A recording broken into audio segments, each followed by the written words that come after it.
สบายดีทุกผู้ทุกคนทั้งในประเทศและต่างประเทศที่รับเบิ่งรับชมกันทุกผู้ทุกคน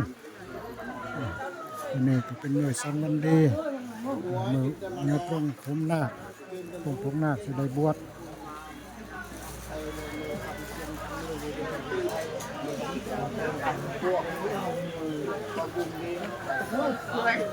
บอลบูมเล่นกับนำคุณแม่บอลบูมนำคุณเอา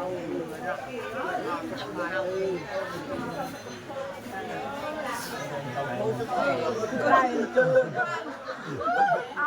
เป็นมาญาติพ่อแม่ลูกป่าน้าอาเป็นนั่งปัดผมจะได้ปรงผมนาคในมื้อนี้ธรรมดา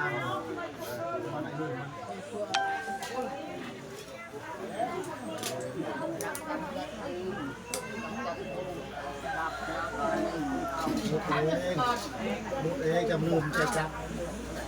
เลี้ยงเบิ่งเสรียงพุ่นเสรียงมา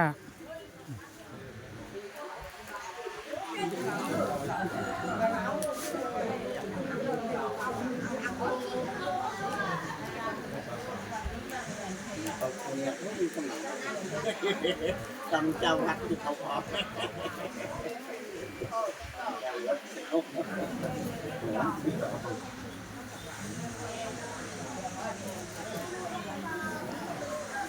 ของหวานผ่านมันกระพึกดูหลายคัก2 หาบ 3 หาบไปวันกระพึกมือบวชอื่นวันที่21 เมษาจะได้บวชนาคมันเป็นมือจะได้สูตรขวัญนาคกันสูตรขวัญนาคกันทำพิธีจะได้เจริญนิมนต์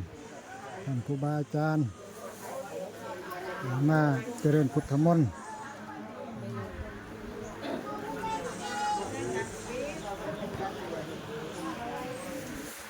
ใบสีสู่ขวัญมันเห็ดภาพใบสีสู่ขวัญกันอยู่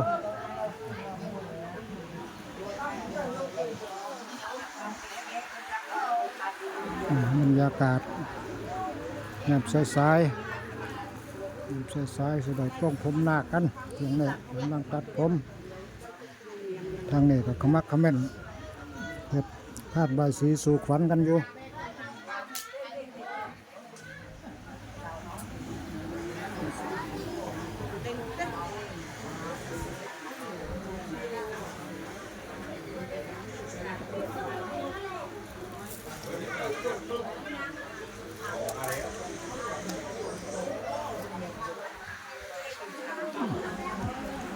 กำลัง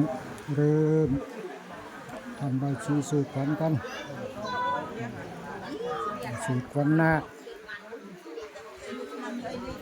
โอ้นาคเป็นยังคืองามโอ้มีดกคัก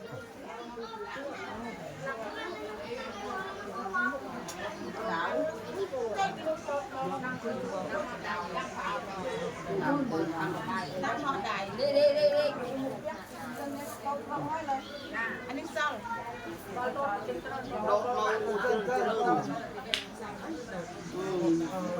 ให้ภาพบรรยายเป็นน้ำพร้อมเนาะการบรรยายบ่ได้บรรยายนี่ปานใดเนาะให้ภาพบรรยายเอา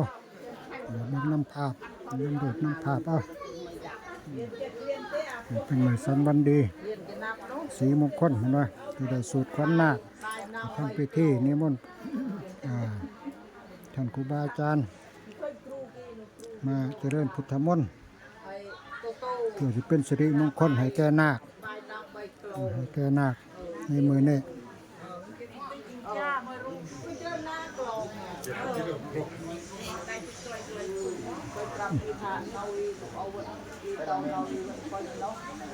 จำไม่ไว้ถึงโอ้โหเด็กเป็นหนักเราวันก้อยน้อยมีกีตาร์แม่มันมีหนักเต็มในเรียนเราได้บทเรียนจบเรียนก็เริ่มมาเรียนในเรียนได้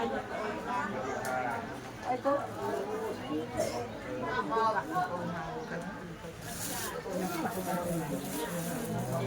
ไอ้ที่โทรที่นี่โทรที่นี่ยึดอันนี้อันนี้จะกินเราต้องบานทางกันหมดเลยนะเรายังอยากจ่ายตุกเรียนคาบานใบเปื้อนกันเนาะเขาที่นี่จริงจุน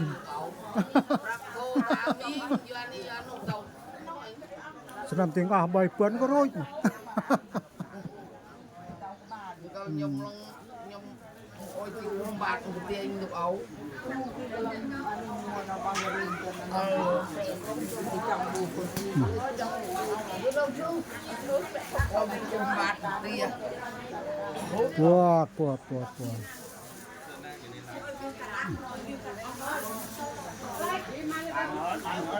นี่ได้เวลาสุดคงผมกันแล้วนะมีตัดคู่กันนั่นแหละบ่ตัดหมดทุกคนแล้วบ่ตัดหมดกับโกนไปเด้อ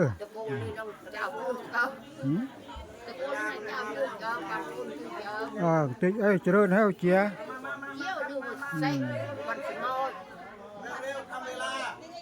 ทำเวลาหน่อยเอาผลเตือนเด้อคนเจ้าเต้นเอาเรียลูกชั้นเหรอเอาเรียนเอาชัน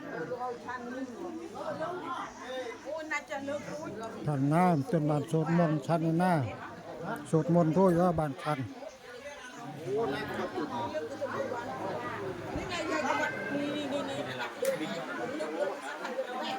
เถิกมาวิลวะเต่ารัวติโลกเงือบล่างได้จับเงือบล่างจับอันนี้นะ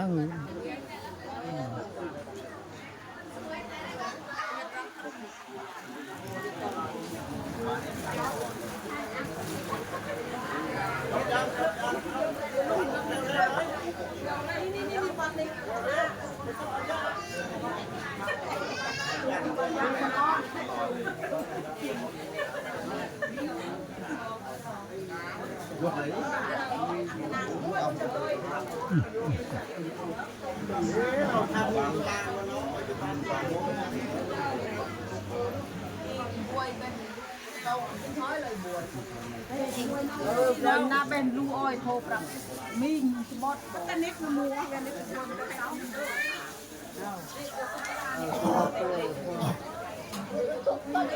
ว่ามีกระดองอะไรเก่งไอ้ใครเราได้ลูกเอาลูกคนแม่เรียกตีแม่ไม่ว่านี่หนักเรื่องเยอะเพราะว่าประยัยติดอยู่ตีนเรียกโอ้เนี่ยที่นอกกันใส่เข้าต่อไปแค่นั้นเราโอ้ยเราเรียนเอาทันเรา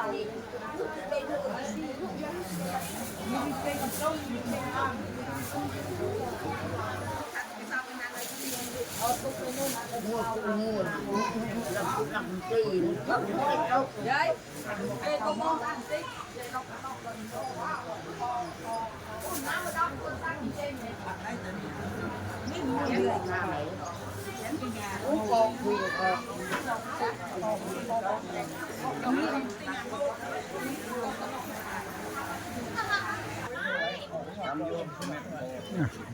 ปงผมกันแล้วปงผมให้นาค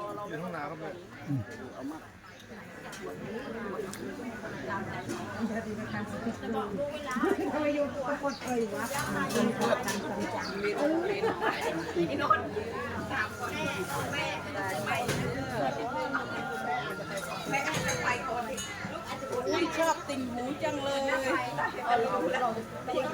ชุดกี่เลยเนาะแตรเนาะ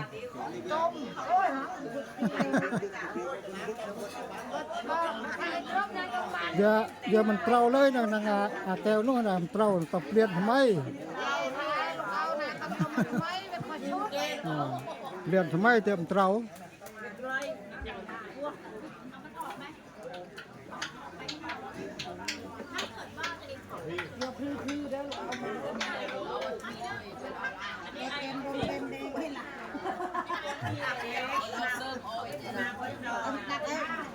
ดักฟิลเตอร์ละ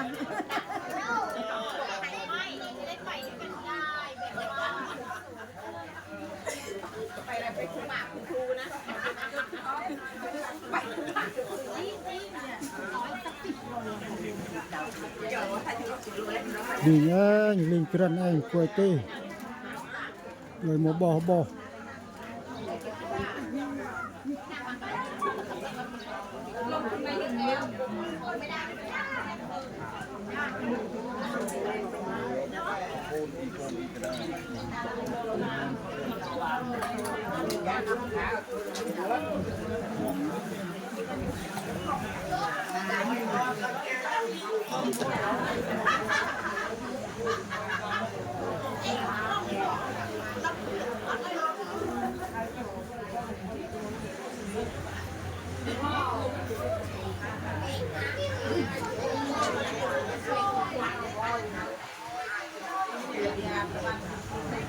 แค่นี้ก็น่าเขาจบคลิปไปเพียงแค่นี้ก่อนสบายดีอยู่ดีไม่แห้งกันทุกผู้ทุกคน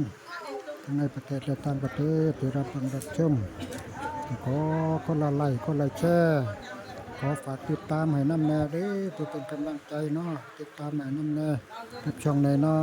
ยๆขอจบคลิปไปเพียงแค่นี้ก่อนสบายดี